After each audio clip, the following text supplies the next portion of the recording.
here we are. So, Sir Gordon, what I'd like to do is just kind of have a friendly conversation with you about crypto and how you found it and XRP and how you feel about it now.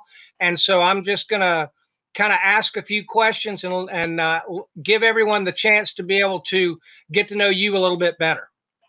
Awesome. Yeah. Thanks for having me on. You know, it was, I work in the healthcare field, and, it's been a rocky 3 months. I really wanted to do this back then, but it's, like I said, it's been a rocky 3 months, and hopefully, things are starting to get better. Yeah. So, like I said, I work in the healthcare field. That's my profession. Um, uh, you know, I've been in it for a while. I've always wanted to do something on the side, to make some other income. Really, one of those photographic pictures you put in your mind is like when I first started into crypto. I was actually driving in my car with one of my buddies, and we're both in the same boat. We're talking. This was like pre 2017, and they're like, "Yeah, how can we make money, the legal way?" I'm like, "Yeah, I don't know, like stocks, like the stock market's highly manipulated, and then I looked into this cryptocurrency. People were talking about this Bitcoin thing, right? And I think one day I just pulled it up. I didn't know anything about it. This was November 2017. I had absolutely no idea what I was getting into. Okay. And I think it was November. And, I think at the time Bitcoin was about $17,000. It was a lot of money. It was like, I'm like, damn, I can't buy a whole Bitcoin. But back then I didn't know, you can buy partial Bitcoin, stuff like that. So, so I'm going down the list. I see XRP. I'm like, 18 cents. Oh, I can buy a bunch of them. I mean, it's cheap as hell, real cheap. So I just said, I'm like, all right, I'll take a stab at it. I knew a little bit about it. And, a month later, the thing went from 18. This is just dumb luck getting in the market at the right time. Better lucky than good. Yeah. And I bought it. And I think a couple weeks later, it went to 350. And I said, whoa, just like that. I said, this is too easy. Too easy. I said, this is crazy. I'm telling everybody about it. And then January came. Yeah. Well, luckily I got out. I got out around 250. But it was. I remember this. I remember watching Alex Cobb, and the thing was just going straight up in the line, straight.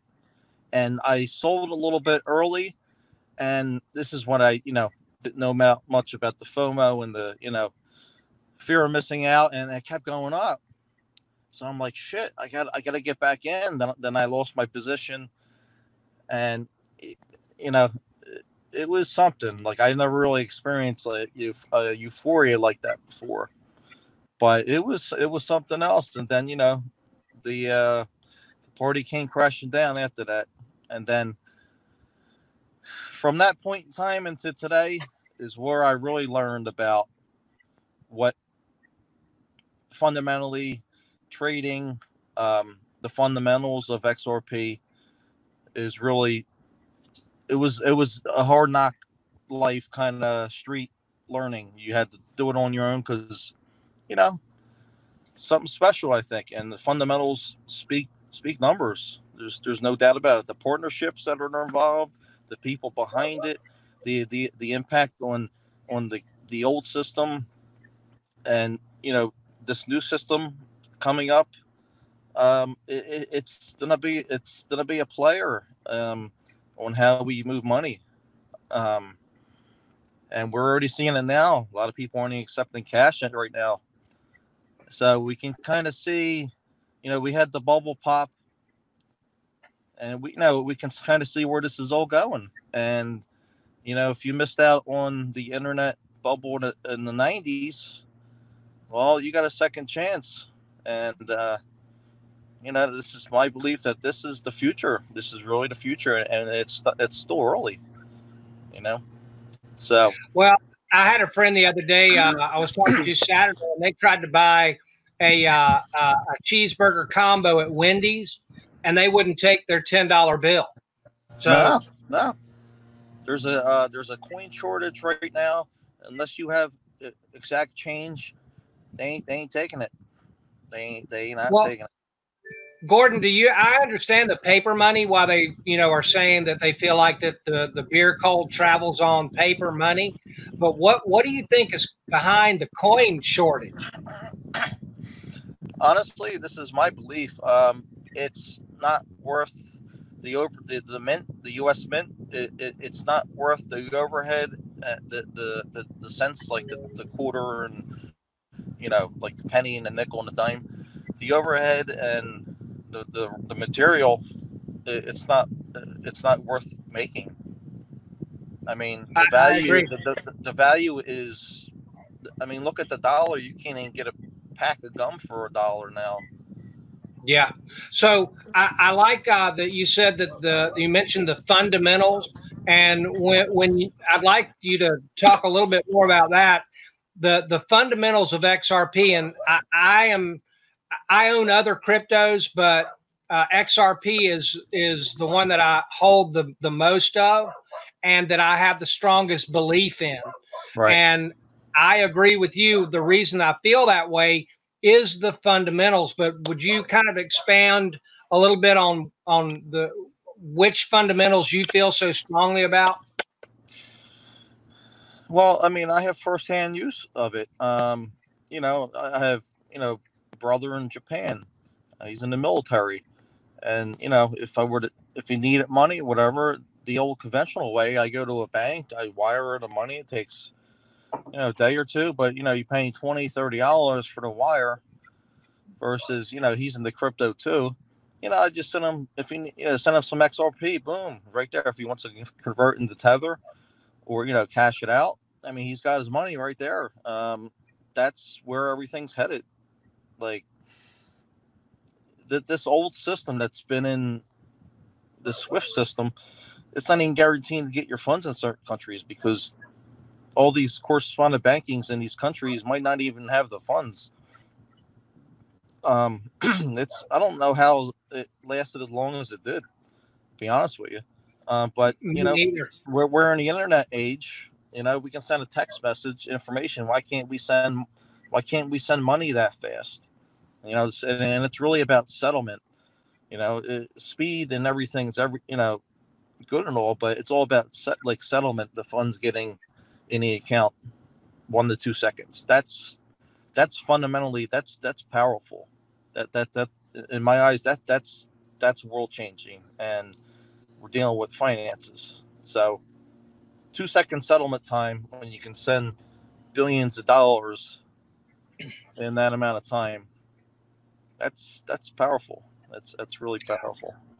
Well, Sir Gordon, do you feel like that SWIFT will be known as Kodak coming up shortly, or do you believe that they will decide that it's actually time for them to be able to adapt to the better, faster, quicker, cheaper technology? Well, SWIFT is just a bunch of banks, basically. What banks they are, I really don't know. Probably the top tier banks around the world, based on GPI technology, and all it really is them relaying a message to another bank, saying, do you have the funds, this and that. And it's old technology. Things are changing, and I think eventually SWIFT will be phased out, and a lot of these bankers and the people, this 30-year-old technology, this SWIFT banking system, and nothing lasts forever. And eventually everything's going to be digital money, and you can track everything, fraud, abuse, stuff like that, and it's transparent. I just read an article the other day, the COVID loans, the SBA loans from the Treasury sending out. people haven't even got their money yet from that. And, well, and how far the SBA loans or the $1,200 that they're passing out? well, both. Like a lot of these businesses are just getting them now. And, you know, I listened to Trump, okay, and back then, you know, he was saying, this back in May, he was saying, you know, the states have old technology. He wanted to, you know, he was sending the stimulus to the states, and then the states kind of directly sent them to the people. That's how it was done, and that's to prove how slow it is. But he's had a recent interview, I think it was last week. He says, I want them direct payments, and I want them quickly, because they tried the old way. I mean, they used the way we've been doing for 20, 30 years, and it's not working. Okay. I heard on Saturday that $1.8 billion went to dead people, and the Catholic Church ended up getting $3.8 billion. I mean, they're supposed to. I don't see how the Catholic Church should have been able to get $3.8 billion. Those two things, $1.8 billion to dead people and $3.8 billion to the Catholic Church, if nothing else, has got to be able to raise eyebrows to show that this is not working very well. They can't track they can't track everything and get them to the right people efficiently enough. Exactly. I mean, the XRP ledger's open source. It's transparent. You know exactly where it's going, when it's going, how much is sent. It's, you know, that's what it needs. And you can't have any more fraud and abuse anymore. You know, things are already bad right now. You know, people not getting paid and lockdown. I mean, this is the transition. He talks about the transition. I mean, I have no doubt in my mind we're headed this way. There's absolutely no doubt in my mind what's coming. Well, I think the one thing that everybody would like to be able to know, and I'm interested in your opinion as well, what do you think is the next hurdle that we need to get across? And are you encouraged, if part of that answer is regulatory clarity, that our Bitcom lady, Miss Maxine Waters, now I believe her and her cohorts do have a better understanding, but we're not quite at that regulation clarity quite yet. But are you feeling good, Sir Gordon, about the progress that's been made, say, in the last 6 to 9 months? I mean, of course, we're not going to see it because, you know, we're the little guy, and we're always the last to see what's really going on. But, you know, a nice piece came across on the Federal Register. I think it was a week ago, and really the Dodd-Frank Act that was enacted back in 2009, they really tightened the regulations on banking. Okay, and there was a document out, and anybody can look it up if they go on the federalregister.gov website. Okay, as of July 21st, you know, this year, the regulations are changing for where banks can have less regulation, and they mentioned Swift, and they mentioned XRP, they mentioned Ripple. That's the only two options they had on there. So it's either, like, you know, the markets decide which one they want to use. I mean, if they're getting satisfying their customers with the XRP ledger and settlement, like, you know, instantaneously, like, why go backwards? You know, so it's really the market's really going to decide if you want to go. You keep using the old system, and, you know, that you know how clunky it is, or use something new. It's more efficient. And this day and age where, you know, you need liquidity. Okay, if there's no liquidity, then everything just it's frozen. Liquidity is very big, and there's a liquidity issue right now globally, and they got the technology. All they have to do is implement it. And I really think, you know, behind the scenes, and everything's planned out. You know, but we're the last to know, because we're the regular people. You know, we're not, you know, eating caviar and drinking champagne every day, you know. So And buddy with Epstein. Oh, I'm not even gonna go there. I'm not even gonna go. You know, but okay. like I Only said, one. these people with a lot of power have been comfortable for a long time, and like anything else, if you're in power for a long time, you don't like change. Right. Only one question about the Epstein matter. Do you believe that Mrs. Ghislaine Maxwell will be suicided, or she'll actually make it to trial? I don't want to go there really. That's okay. We don't have to. Okay. So, do you feel like the two areas that I have been the most excited about has been what Bitso has been able to expand in the Mexico American corridor, and then what it looks like on a regular basis that I keep hearing from crypto area about the Asian market. And SBI looks like it's just all in with XRP. What are you the most excited about that you've been seeing in the news recently? That it's actually being used. You know, I think this past year, MoneyGram and you know, these other little you know, payment processing companies, you know, it was a big test to see, you know, how this is all going to work. And you know, I don't see how it wouldn't work. I mean, you know, they really to speed things up.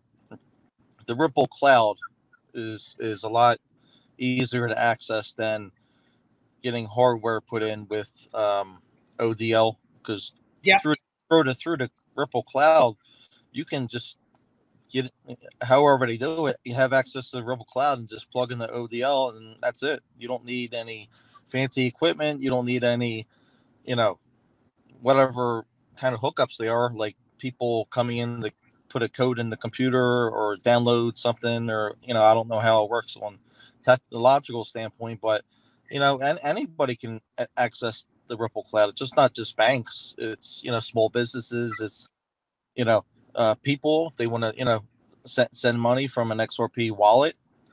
You know, I think the ledgers was created for heavy, big transactions. That's because it can take it. It can take moving big amounts of money quickly. But I mean, the fundamentals are there. There's no doubt. It's proven. I don't think it's ever had an error on the platform from what I understand. And you know, but well, I've been in the space about 2.5 years, I believe, and I've never seen any article, report, comment at all that there has been an error. And so I'm with you on that. So do you understand the divide in the crypto world where we've got people that are just sold on their one coin? I'm more of a if the project solves the problem, then evaluate it thoroughly. I just don't understand the Bitcoin maxi attitude. Honestly, neither do I. Like, you got people like Tone Vays and, you know, what's his name, the crazy guy, Max Kaiser. Yeah. Well, Max Kaiser. You know, they're the type of people who got in early, you know, probably 2012 early, and you know, I'm sure they made a fortune, and they're in love with it. Where, you know, they have tunnel vision. They're not.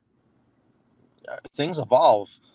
I mean, just like, you know, you had like the VCR, then you eventually went to DVD, and then you went to streaming. Performance, same thing. Bitcoin, it's a store of value. I think Bitcoin is not going to really go anywhere, except there, you know, if there's more advances in energy. I mean, if we have free energy, from what I'm hearing, how do you weigh the value of that? Because mining and electricity is a big part of the worth of Bitcoin. But you know, who's to say what's going to happen? The max. I'm not really. I like XRP. It's one of my main holdings. I'm not. I'm not. I don't call myself a maxi, although I talk about it all the time. But there's other great projects out there besides XRP. I mean, you got Cardano, you got Tezos, you got what else? Zilliqa. I like. What's that? VeChain.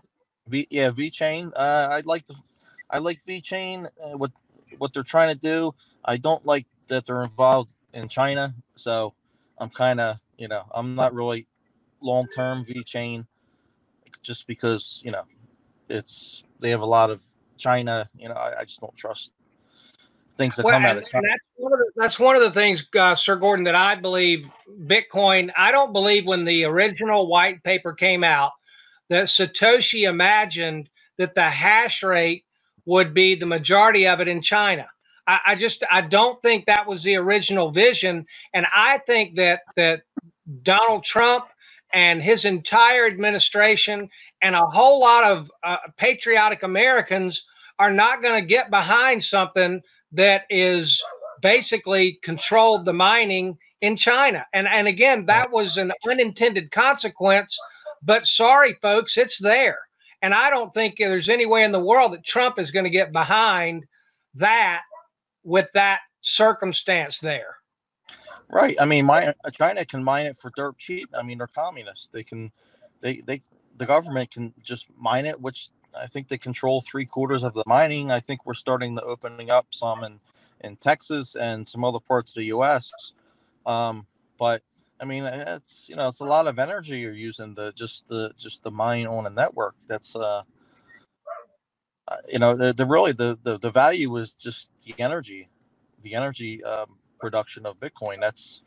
And the equipment. That's and that it's scarce. And I mean, it's a good technology. Don't get me wrong, but that's really all it's based off. It's just a hedge against the dollar, and the dollar sucks.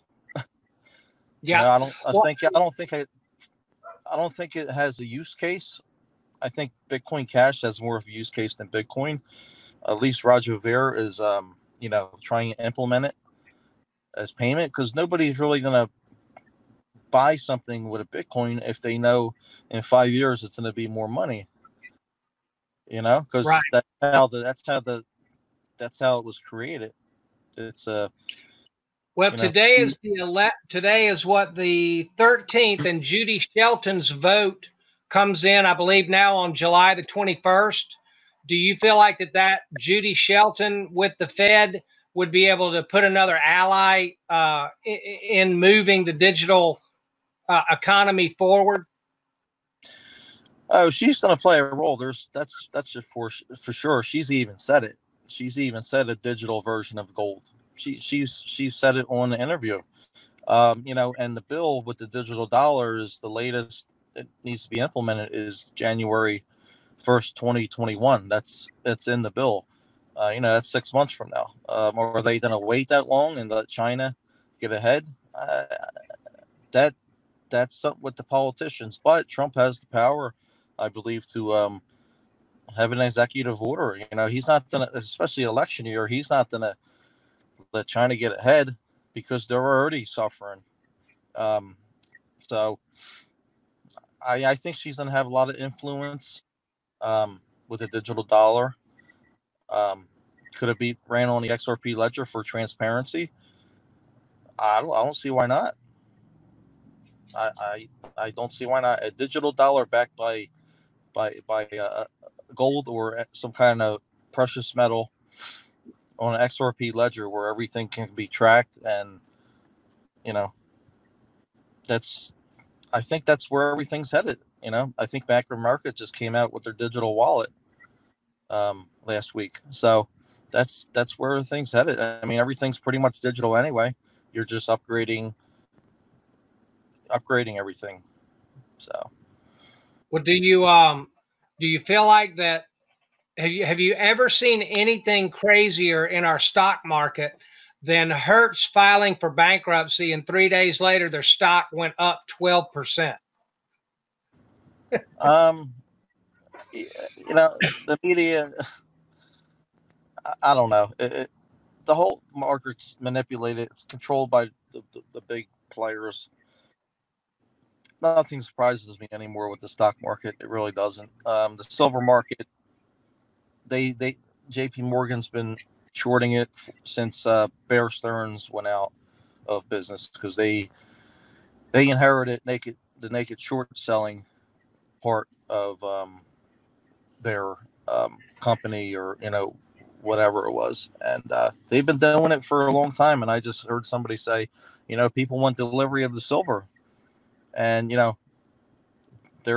they have to deliver on it. Like, I think the delivery, they have to pull. They have so many millions of tons of I don't know how much silver they got, but it's the CME holds it in some kind of vault, but they having trouble deliver because they don't want to sell your silver for $21, when it's really worth, I think it's worth a couple thousand, really, so that's the greed of banking, and nothing phases me in the banking world, and especially the stock market. The stock market, you got people who got a lot of money, and they know what they're doing. They know people.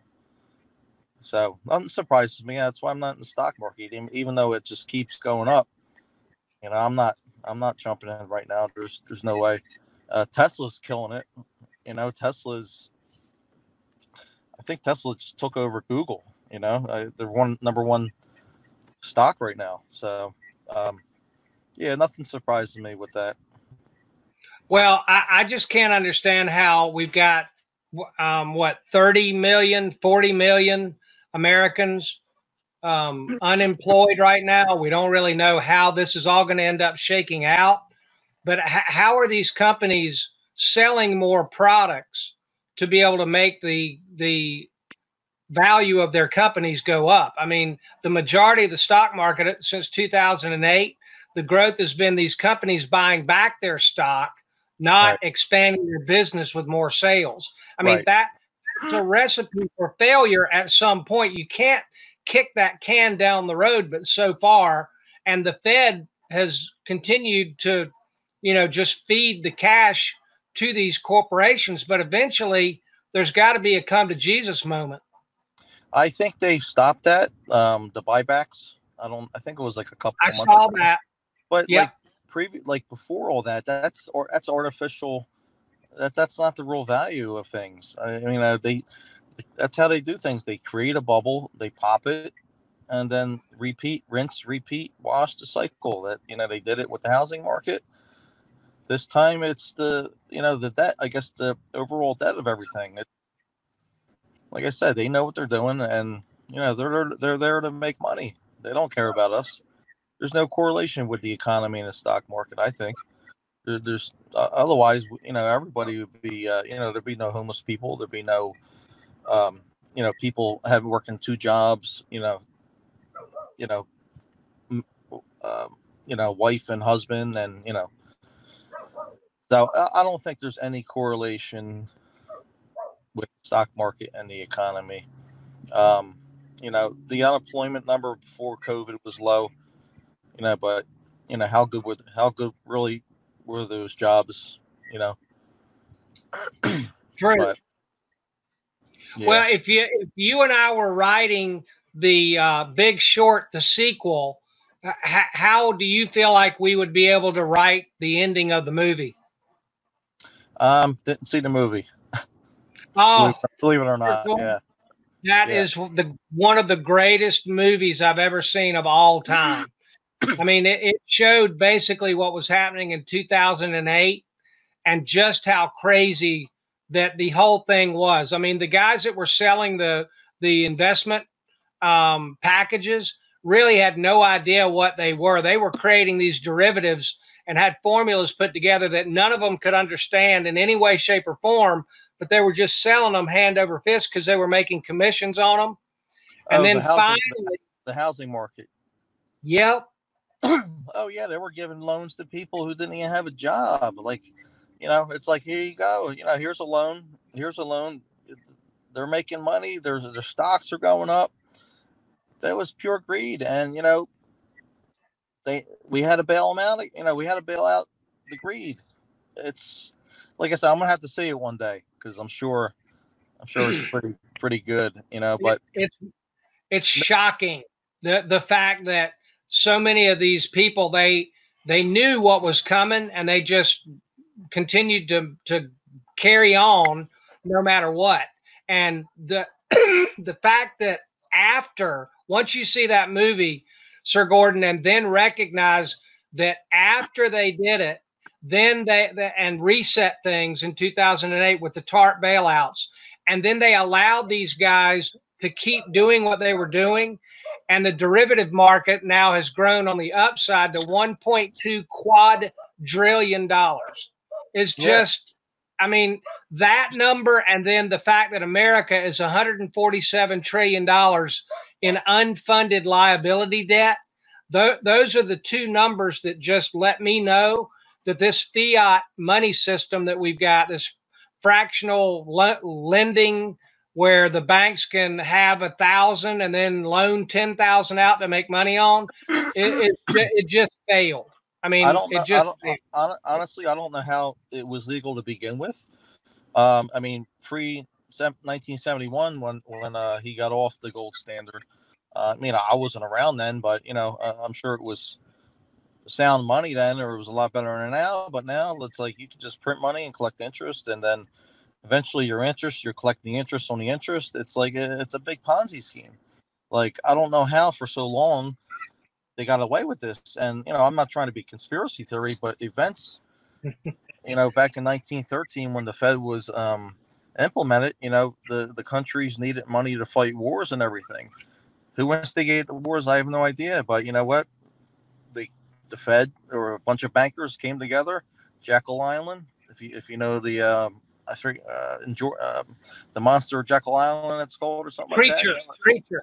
Creature. Yeah, Creature Jekyll Island. I mean, a bunch of banks got together, like, all right, you know, you're having trouble, you know, with Hitler and you know, all these wars, and you don't have the battleships and everything. You know, we'll lend you the money. You know, we'll keep lending you, and you know, ever since then, the you know, Vietnam, and you know, the other wars, the Iraq War.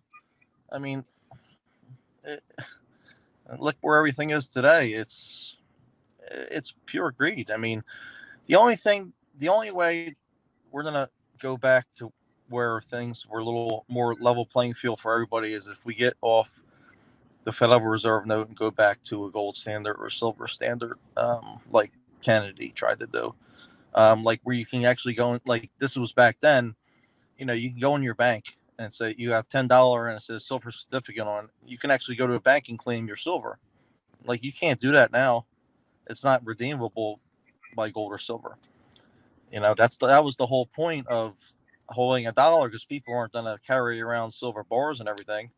And if we were to do that today, since cash is not the future, I think it's going to be digital, some asset. I think XRP is going to be backed by like a hard asset. It's liquid. It can move all around the world, and it fixes the problem. You know, that's the only way to kill this old system, is to implement a gold or silver standard. And I think it's going to be a digital form. You know, which one is it going to be? You know, I have no idea. It could be Stellar. It could be, could be XRP. It could be, whatever. But I think that's where everything's going to be headed. I mean, talking about a digital dollar, digital dollar, what, it's going to be backed by something. It has to be. Otherwise, it's just the same thing we got now. You know what I mean? Well, I think we're moving in that direction, and I again don't have a maxi attitude. When we take a look at all of the money, I mean, can you imagine what XRP will be if we can just get 10% of the slice of the pie? We don't have to dominate the whole thing for all of the people in XRP to be very, very happy people. And I have tracked down actually the author of the creature from Jekyll Island. I've been reaching out to him on Facebook and trying to get an interview set up with him. So Oh, keep your wow. fingers crossed. I'd love to talk to that guy. So, but that'd be great. I have been working on it, but sometimes you start these conversations with the interviews and it sounds like everything's going great, and then you get ghosted. So, but I'm on it, and I'd love to talk to that guy. I read that book probably, I don't know, probably around 1980, something like that. I'm a little bit older than you, so Yeah. but it's fascinating what they did and how they've been kind of controlling everything. Right. So do you think that knowing that you've got a little bit of knowledge about that, do you feel like that that Trump is trying to end the Fed and let the Treasury take over that function? Absolutely. I think this is why they want him out. Honestly, it's all about power and greed. And, he wants to give it back to the people. Kennedy did it. And, I'm not trying to be a conspiracy again, but, look what happened to him. That the gold kills the Fed. Sound money will kill that Fed. That dollar will be worthless. But that's where it's heading. And I think it's going to be a basket of digital SDRs, which ones, I couldn't tell you. I pretty sure XRP is one of them, not just because I'm a maxi, but it's obvious what it can do. It can bridge different digital, digital pound, digital dollar, digital this, that. It could bridge all of them. That's what it was created for. It was created for liquidity. It's very, very powerful. Yeah. Well, I liked one of the things I heard in one of Brad Kimes' videos the other day. And he was basically saying is if the U.S. government doesn't like you, then they'll just regulate you out of the game. And I agree with that. As in the like the other countries. The other projects like Bitcoin, what they'll do is they'll just make the regulatory squeeze on those things where they're not going to be able to be in the game. And I'm glad you brought up the SDR. Do you believe in the pre-allocation theory that possibly the escrow that XRP holds? And I know David Schwartz poo-pooed on that idea, but do you feel like that possibly the IMF could get that XRP and then pre-allocate it out to the member countries that they're members? Well, if you kind of mirror it off like how it is today, you have correspondent banking holding cash, like they're holding it. I mean, if you look at it in a digital sense, if banks start holding XRP for whatever liquidity amount they need to move globally, I mean, there must be some kind of the market makers will determine the price. If they need to move billions of it and they don't have enough XRP to do that, or per day, the price needs to go up, because then you don't need as much XRP. I think banks will hold it in the future. I think the green light is on the 21st when like I said, in that Federal Register.gov, they're easing the regulations, and they mentioned Ripple and XRP. If once banks start to hold this, it's a different ball game, I think, and then the liquidity will really ramp up, and we'll see. We'll know when it happens. Right now the price is a distraction. 20 cents. I think it was pumping a little bit today, but that's not the real value. I think the end game is banks will be holding it, and they need to have all these banks to be liquid enough. They'll have to hold a certain amount of it for it to work, because that's really the only way. If you relate it to how traditional correspondent banking 10, 20 years ago worked, everything's going from dollars to digital. So if they were holding fiat, these other banks in the new digital world, we're going to have to hold digital assets for it to work. So yeah, I think pre-allocate, it makes sense to me. It totally makes sense.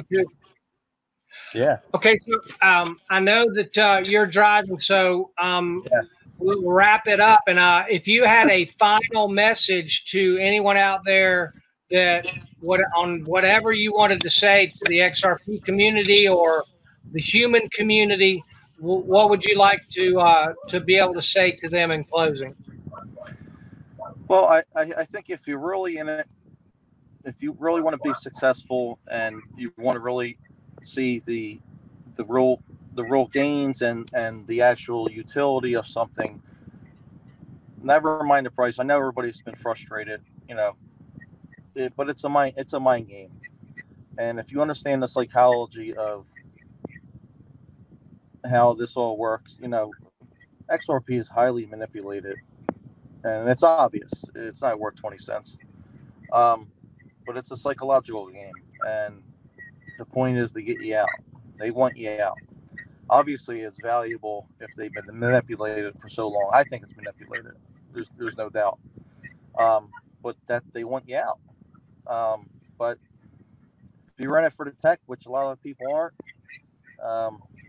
you got to kind of go by that mindset. I mean, of course, I'm in it to make money, but if you're in it for the tech, it makes it a lot easier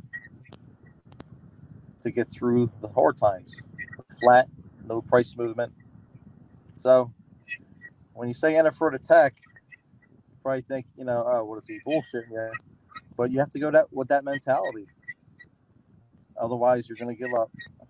And I think we're closer than ever. And I'm trying to be positive about everything. Just keep going forward. We're right there. In my view, we're here now. So, well said. And again, I'd like to let you know how deeply grateful I am that we were finally able to get together. And one thing that I ask everybody that I interview is to offer an invitation at some point, a month or 2, 3 down the road, that we get back together, and that way we can have a little bit of contrast on what was going on July 13th and kind of things what have happened since then. And one of the things that I'm trying to do is make a connection with as many friends in our XRP community as I possibly can. And now that we've been able to talk and get to know each other a little bit better, Gordon, I'm very honored and grateful to be able to consider you a new friend now. So thank you. Most definitely, we're a XRP family. People believe the true believers will be here in a couple of years, and many of them will be out early because they don't believe in it, or they just want out. So in a couple of years, the remainder of people that are still here, that's the real community. And definitely there's no doubt, and then there's going to be, I can't say everybody will be here in a couple of years. They want to cash out and get the hell out of this matrix we're in, but we'll see how it goes. We made it this far. Yeah, true. One last question before we sign off. Are we going to be able to see some college football this fall? I don't know, but I can tell you one thing: I won't be watching the NFL if it's on. Yeah, because when sports turn political, it's not fun anymore. College football, I would actually start watching college football. Yeah, I love college football. I hope to God we get some college football. Yeah, well, we'll see. We're living in crazy times. And, true. So. All right. Well, I appreciate it very much again, and you take care. And thank you very, very much again for agreeing to do this with me. Yes. And I look forward to getting back together again in the near future, so we can have some contrast on where everything has moved since today. Absolutely. All right, buddy. All right. Appreciate it. You have a good day. All right. Same to you. All right. Talk to you later. Bye.